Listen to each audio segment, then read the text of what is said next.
In recent years, South Korea has witnessed growing public dissatisfaction with its prosecution system.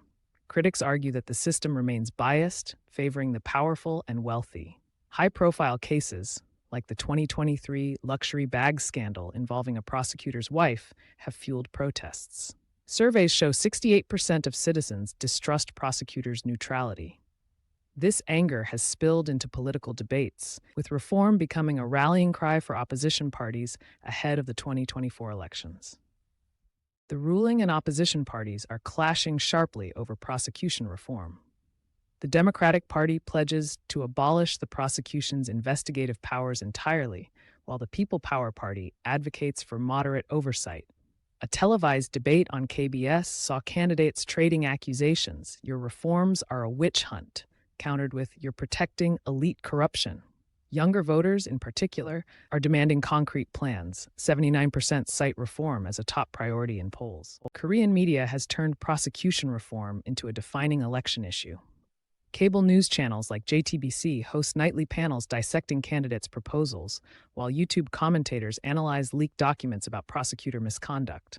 Viral hashtags, "Abolish the prosecution," dominate Twitter, with 1.2 million mentions in April alone. However, critics warn coverage is polarized. Conservative outlets frame reform as leftist chaos, while progressive media highlights historical injustices, like the 2009 Jang Jae-yun case. Polls reveal prosecution reform as a decisive issue, especially for voters under 40. A Korea Gallup survey shows 62% support stripping prosecutors' investigative roles, with only 28% opposed.